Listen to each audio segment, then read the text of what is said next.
vous salue encore une fois.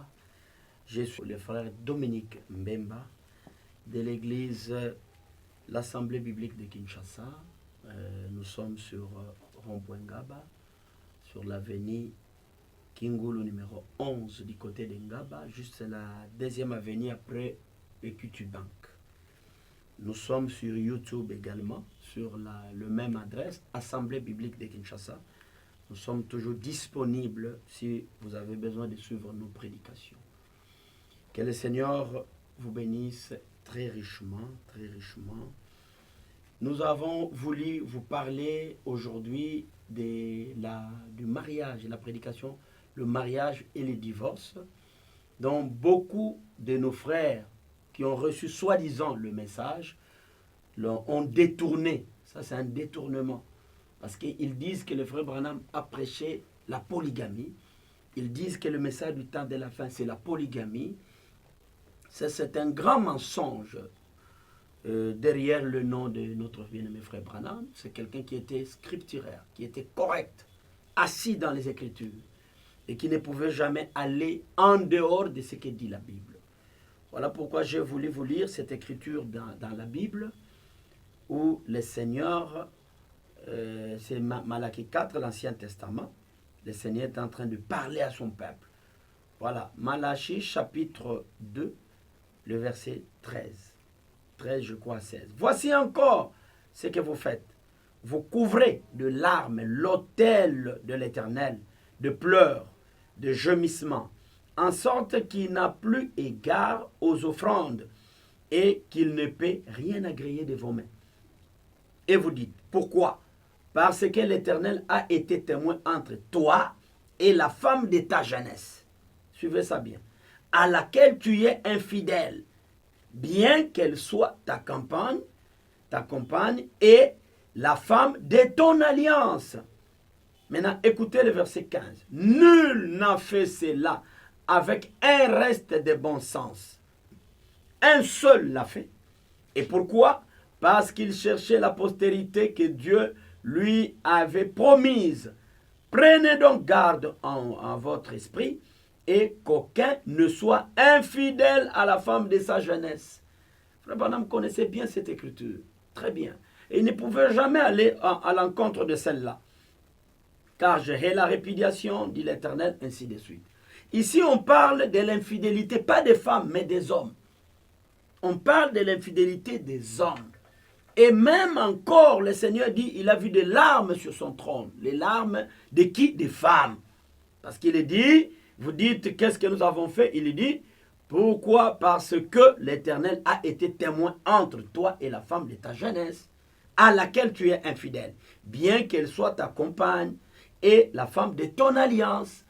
Les pleurs sur l'autel des femmes, c'est pourquoi ? C'est quand vous êtes infidèle à elle. Aucune femme ne va rire, ne va être dans la joie lorsqu'il apprend que son mari est allé contracter un deuxième mariage. Aucune. Il y a toujours cette douleur-là. Et pourquoi au verset 15, on dit « Nul n'a fait cela » avec le reste de bon sens. Nul. Sauf Abraham.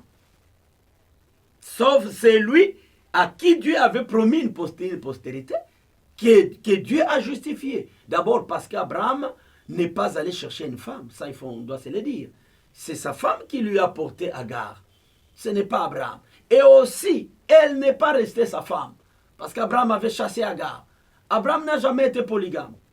Même lorsqu'on parle de Ketura, Abraham l'a épousée après la mort de Sarah. Avec qui Abraham a eu 6 enfants. Mais celle-là était toujours servante d'Abraham, de Sarah. Elle n'avait jamais été sa rivale. Voilà pourquoi, au moment au temps convenable, elle a été chassée. Mais maintenant, lorsque Frère Branham prêche cette prédication, le mariage et le divorce, suivez ça bien.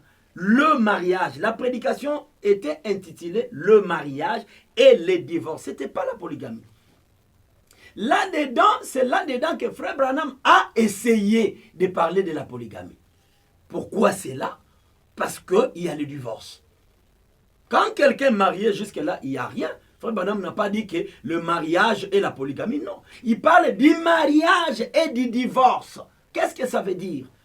Là, Frère Branham a essayé de montrer seulement les deux écoles de pensée qui existent sur le mariage. Il y a l'Église catholique qui dit que lorsqu'un homme se marie, c'est fini. Il ne peut pas se remarier à moins que sa femme ne meure. Et il y en a qui disaient aussi que si l'un des conjoints a commis un adultère, l'homme ou la femme peut se remarier. Ce sont deux écoles de pensée qui existaient sur le mariage et le divorce. C'est ce que le frère Branham a attaqué. Il a dit quoi? La femme, même si son mari tombe dans l'adultère, on n'encourage pas, mais s'il peut arriver que le mari tombe, la femme ne peut pas répudier son mari pour se remarier. Non. Parce que la femme, la Bible lui a dit seulement, lui a donné de se marier une seule fois, à moins que le mari ne meure. Ça, c'est la Bible. C'est 1 Corinthiens chapitre 7, verset 10. La femme ne peut pas se séparer de son mari si elle se sépare, qu'elle reste sans se marier ou qu'elle se réconcilie avec son mari. Ça, c'est la Bible. Et Romains chapitre 2, Romains chapitre 7. Il dit aussi que la femme, tant que son mari est vivant, elle est liée selon la loi à son mari. C'est la première des choses que Frère Branham a attaqué sur le mariage et le divorce. Deuxième école de pensée, lorsque les catholiques disent que si l'un des conjoints n'est pas mort, l'autre qui reste, celui qui divorce ne peut plus se remarier. Là, il dit aussi c'est faux. C'est faux parce que l'homme n'est pas lié à sa femme. La femme est liée à l'homme tant que l'homme vit. Mais l'homme n'est pas lié à sa femme. C'est-à-dire que l'homme, si la femme divorce volontairement d'elle-même, sans le consentement de l'homme, l'homme voulait continuer avec sa femme. C'est ce que Frère Branham a montré. Mais la femme refuse le mariage. C'est là que Frère Branham dit qu'en cas de divorce, l'homme peut se remarier. Mais la femme ne le peut pas. Parce que la femme est liée à son mari aussi longtemps que le mari vit. Maintenant, quand l'homme, si la femme se sépare de l'homme et que l'homme se remarie, il prend une deuxième femme pendant que l'autre femme est encore vivante, ça devient une polygamie. C'est ce que Frère Branham a montré. Et il est allé même jusqu'à dire que c'est ainsi dit le Seigneur. Parce que Dieu a permis à l'homme de se remarier même quand la femme est encore vivante. Or, en se remariant par du vivant de sa femme, cet homme-là devant Dieu, pas devant les hommes. Devant les hommes, il a une seule femme, parce que l'autre est parti. Mais devant Dieu, parce que Dieu voit encore cette femme-là liée à son mari. Et la deuxième encore, liée au même mari. Devant Dieu, cet homme-là est polygame. C'est ce que Frère Branham a dit que la polygamie, c'est ainsi dit le Seigneur. Je ne sais pas si je me fais comprendre. Il n'a pas dit que l'homme devait se faire un harem de femmes. Non. Il n'a pas dit que l'homme devait ajouter femme sur femme. Non. Il a parlé du mariage et du divorce. C'est comme ça que je n'ai pas seulement prévu cette brochure. Prochainement, nous reviendrons, nous lirons. Là où Frère Branham dit en cas. Il dit en cas de divorce. Il ne dit pas que quand il n'y a pas de divorce, il n'y a rien. Un homme a déjà sa femme et qu'il peut se remarier. Frère Branham n'a jamais dit ça. Il a dit en cas de divorce, l'homme peut se remarier, mais la femme ne peut plus. Vous voyez? Alors, c'est pour vous amener encore à des profondeurs que réellement Frère Branham n'était pas pour le divorce, il était contre le divorce. Vous pouvez lire ce livre-là. Les 70e semaine de Daniel. La 70e semaine de Daniel, paragraphe 210. Frère Branham dit là-bas, il dit que je sais que la polygamie est mal. Je sais que la polygamie est mal. Et si nous prenons une autre brochure, Hébreux chapitre 7, deuxième partie, paragraphe 352. Là-bas, nous pouvons lire, au moins ici, ce n'est pas long. Nous en avons déjà beaucoup parlé. Ça, c'est Frère Branham qui parle. J'ai dit, si je disais à ma femme, à propos de ma femme, oh, eh bien, j'aimerais avoir deux femmes. Suivez ça bien maintenant. Parce que avoir deux femmes, c'est quoi? C'est ça la polygamie. J'aimerais, moi, Branham, avoir deux femmes. J'aimerais sortir avec celle-ci, faire ça avec celle-là, mais si je l'ai fait, ma femme divorcera d'avec moi, premièrement. Et mes enfants seront, mon ministère sera fauché, sera gâché, sale. Maintenant, Frère Branham dit à ces gens-là, c'est lui-là, ces gens-là qui vont prendre plusieurs femmes. Ta femme est là, tu vas ajouter une deuxième. Écoutez comment il les appelle, il les qualifie. Sales, hypocrites, pourris. Je ne sais pas si je me fais comprendre. Maintenant, comment ces gens ici peuvent prêcher la polygamie et dire que c'est ça le message du temps de la fin? Frère Branham, il dit c'est lui qui va ajouter une deuxième femme pendant qu'il a sa propre femme. Il dit c'est un sale hypocrite pourri. C'est vrai. Vous ne l'aimez pas correctement. C'est-à-dire pour aller chercher une deuxième femme, ça veut dire que vous n'aimez pas votre femme correctement. Vous ne l'aimez pas correctement. Au départ, c'est tout à fait vrai. Vous voyez? C'est vraiment clair. C'est un homme de Dieu qui était assis sur les Écritures. Toutes les tendances que vous voyez aujourd'hui dans le message du temps de la fin, ce sont des dissidents, des gens qui ont mis la Bible de côté. Vous ne pouvez pas prêcher la polygamie avec votre Bible. Vous ne pouvez pas prêcher Branham et Dieu avec votre Bible. Vous ne pouvez pas prêcher toutes ces doctrines avec votre Bible. Jamais. D'abord, vous devez abandonner la Bible. Mais nous sommes dans la Bible. Et comme l'a conseillé l'exhorté frère Branham, il a dit, tout ce que vous devez prêcher, tout ce que moi, Branham, j'ai dit, j'ai prêché, vous devez le ramener dans la Bible. Ça, frère Branham l'a dit. D'ailleurs, aucun prédicateur, aucun pasteur, même des églises dénominationnelles, ne peut dire ça devant ses fidèles. Mais Branham, c'était un véritable homme de Dieu. Voilà pourquoi même le but pour lequel il est venu, c'est de ramener la foi des enfants à leur père, c'est-à-dire nos pères apostoliques. Ce sont eux qui ont écrit la Bible, le Nouveau Testament. Et les prophètes ont écrit l'Ancien Testament. Maintenant, Louis Branham, selon Malachie chapitre 4, verset 6, la Bible dit, il ramènera la foi des enfants à leur père. Les enfants dans la foi, c'est nous. Nos pères, ce sont les apôtres. Il nous a ramenés seulement à la foi de nos apôtres, les Pierre, le Paul. Et là, aucun apôtre n'a prêché la polygamie. Aucun. Quand est-ce que vous direz que le message du temps de la fin, c'est la polygamie? Qu'est-ce qu'ils disent? Jésus-Christ doit se marier à une épouse qui est plurielle. C'est-à-dire l'épouse, l'église du Seigneur Jésus-Christ, est composée de plusieurs membres. Alors, tous ces membres de l'église forment l'église du Seigneur. Pour eux, ils disent que c'est ça la polygamie. Tu vois, Jésus va se marier à plusieurs églises. C'est une mauvaise compréhension de la parole de Dieu. Lorsqu'on parle de l'épouse du Seigneur Jésus-Christ, de l'église, c'est une seule. C'est plusieurs membres de l'église qui forment l'épouse ou l'église, la femme, qui sera la femme de Jésus-Christ. Parce que si vous dites, s'ils disent que l'épouse est formée de plusieurs femmes, est-ce que moi je suis une femme? Parce que dans la même église, il y a des hommes, il y a des femmes. Chacun de nous n'est pas une femme pour que Dieu l'épouse. Mais c'est un type seulement. Lorsqu'on parle de l'église dans la Bible, l'église signifie une femme. Pour dire que Dieu est polygame, c'est-à-dire, vous devez dire que Dieu a plusieurs églises. Mais Dieu n'a pas plusieurs églises. Ne croyez pas que l'église catholique, protestante, réveil, armée d'Issali, Kimbari, ce sont des femmes de Dieu, des églises de Dieu. Non. Dieu les a déjà abandonnés. Parce que dès que vous devenez une dénomination, c'est-à-dire vous vous êtes organisé, il y a la hiérarchie, il y a un chef. Ce n'est plus l'église de Dieu. L'église de Dieu a un seul chef, c'est Jésus-Christ. Lisez Matthieu 23, versets 1 à 8. La Bible dit, nous avons un seul chef, un seul père, c'est celui qui est dans les cieux. Mais l'église catholique a son père à Rome, non? Le pape, on l'appelle très Saint-Père, le remplaçant du Fils de Dieu. Dieu a déjà vomi cette église, il a déjà abandonné. C'est Babylone la grande. Lisez Apocalypse 18. La Bible dit, sortez du milieu d'elle, mon peuple, Babylone la grande. Elle est tombée, mon peuple, sortez du milieu d'elle. Nous sommes sortis de ces églises-là. Que ce soit l'église que protestait, toutes ces églises sont tombées. Mais l'église du Seigneur Jésus, elle est unique. Et cette église-là, c'est celle qu'on appelle l'épouse du Seigneur Jésus-Christ. Elle est unique. Dieu n'est pas polygame. Dieu a seulement une seule femme, c'est son église. Et cette église-là, c'est celle qui croit comme le dit l'Écriture. Ce n'est pas les églises, chacun croit sa propre manière. Vous allez dire les églises de Dieu. Est-ce que Dieu est désordonné? Prenez seulement les baptêmes. L'église catholique croit quoi?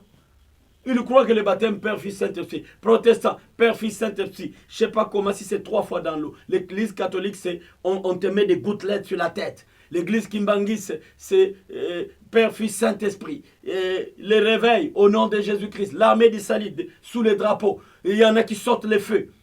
Or, dans la Bible dit il y a un seul baptême. Il y a un seul baptême. Il y a un seul Dieu. Dans Éphésiens chapitre 4 ou 5, prenons cela vite et pour que nous puissions le lire et vous allez comprendre que Dieu a une seule église. Éphésiens chapitre 4 ou 5, ça doit être 4, verset 5. Il y a un seul Seigneur, suivez bien. Une seule foi, c'est-à-dire une seule doctrine dans l'église de Dieu. Un seul baptême, un seul Dieu et Père de tous, qui est au-dessus de tous, et qui est parmi tous et qui est en tous. C'est le même Dieu qui a joué 3 rôles. Au-dessus de tous, lorsqu'il créait la terre. Parmi tous, lorsqu'il est venu pour sauver, Jésus était parmi les hommes. Dieu était parmi les hommes. Lorsqu'il est allé au ciel, il est revenu par le Saint-Esprit. C'est Dieu en tous. Il est maintenant en nous. Un seul Dieu qui a joué 3 rôles. Mais ce n'était pas notre sujet. Ça, c'est la divinité déjà. On y reviendra peut-être plus tard. Mais là où je voulais vous montrer une seule foi, c'est-à-dire une seule doctrine. Mais dites-moi maintenant, s'il y a une seule doctrine de l'Église de Dieu, elle est où cette doctrine-là? Est-ce que c'est celle de l'Église catholique? Est-ce que c'est celle de l'Église protestante? Est-ce que c'est celle de l'armée d'Israël? Et c'est celle de nous? Non. Nous tous, nous avons comme un seul talent de mesure. C'est la Bible. Voyez seulement si votre doctrine est biblique. C'est là que vous allez comprendre que vous êtes Église de Dieu ou non. Dieu a une seule Église qu'on appelle l'Église du Seigneur Jésus-Christ. Et là-dedans sortira l'épouse du Seigneur Jésus-Christ. C'est la fiancée de Jésus-Christ, l'épouse. C'est là que Jésus va marier.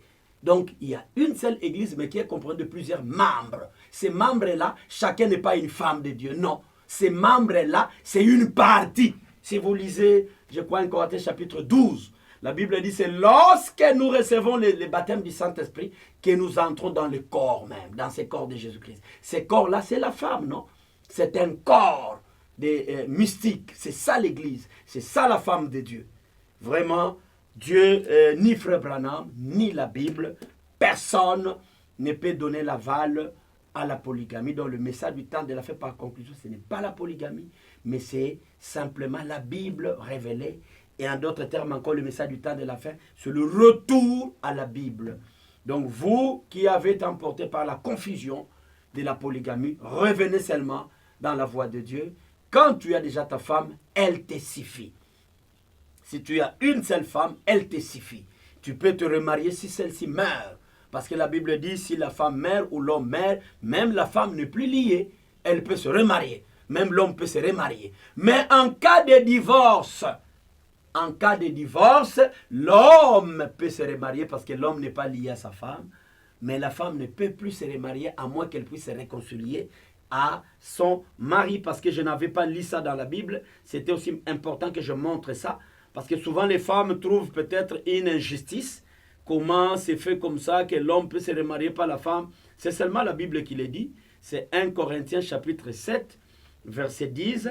La Bible dit, la femme, à ceux qui sont mariés, j'ordonne, non pas moi, mais le Seigneur, non pas moi Paul qui a écrit, mais le Seigneur, que la femme ne se sépare point de son mari. Si elle est séparée, qu'elle demeure sans se marier, ou qu'elle se réconcilie avec son mari, et que le mari ne répudie pas point sa femme. Vous voyez? Que le mari ne répudie point sa femme. Mais les gens de la polygamie disent, ils peuvent chasser leurs femmes comme ils le veulent, et puis prendre d'autres.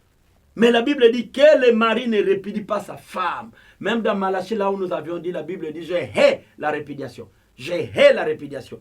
Et si vous prenez également Romains chapitre 7, ou même 2, vous verrez que la Bible parle dans le même sens.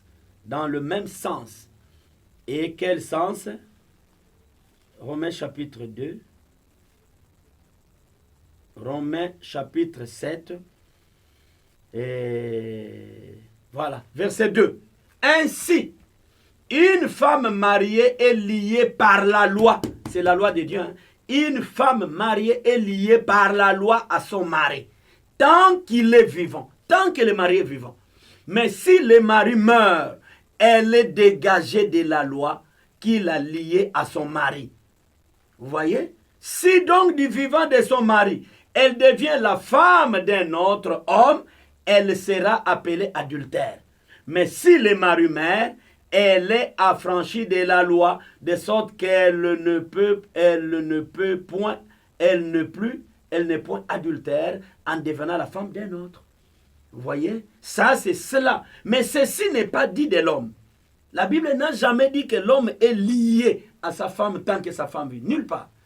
Voilà pourquoi même Frère Branham, en prêchant le mariage et le divorce, il a seulement montré quand l'homme et la femme sont mariés, quelle est leur manœuvre. Quelle est leur manœuvre en cas de divorce. Quelle peut être leur manœuvre. La femme et l'homme. Et il a défini que la femme ne peut plus jamais se remarier. Mais l'homme peut se remarier. C'est là que le frère Branham a parlé de la polygamie. Ça veut dire que l'homme qui prend une autre femme parce que la première est divorcée, elle est partie peut-être d'elle-même. Parce que l'homme ne peut pas répudier sa femme de lui-même. Non, la Bible défend ça. Mais si la femme va d'elle-même, elle divorce d'elle-même, elle ne veut plus le mariage, l'homme peut se remarier. Maintenant, l'homme en se remariant à une autre femme, or, selon Dieu, la première est aussi liée à elle, à lui. La première femme est aussi liée encore à lui parce que l'homme est encore vivant. Celle-ci aussi, la deuxième, est aussi liée à l'homme. Cet homme-là, devant Dieu, il devient un polygame. Dieu, quand il regarde cet homme-là, il les voit avec des femmes. Parce qu'il voit des femmes liées à cet homme. C'est cette polygamie-là dont Frère Branham a parlé. Il n'a pas parlé de la polygamie dont un homme peut venir prendre avec sa femme, ajouter une deuxième, une troisième, une quatrième. Frère Branham n'a pas parlé de cette polygamie-là. Je crois que nous sommes bien compris. Que Dieu bénisse, qu'il vous comble encore. Nous reviendrons peut-être plus tard avec plus de détails et avec d'autres sujets encore qui concernent le message du temps de la fin, surtout de ceux qui ont dévié pour pouvoir seulement chercher le brebis perdu. Les enfants d'Élie qui ont été emportés par toutes ces choses, ils doivent revenir parce que le Seigneur revient très bientôt. Le Seigneur est à la porte. Quand vous voyez la Russie debout, quand vous voyez toutes ces choses qui arrivent, le dernier pape, ça veut dire que le Seigneur est à la porte. Nous parlerons aussi de ces choses. Ce qui arrive au temps de la fin, le promesse, les prophéties du temps de la fin, Jésus est à la porte. Nous parlerons de ça plus tard. Que Dieu bénisse, qu'il vous comble. C'était votre humble serviteur, le frère Dominique Mbemba. Et à plus tard.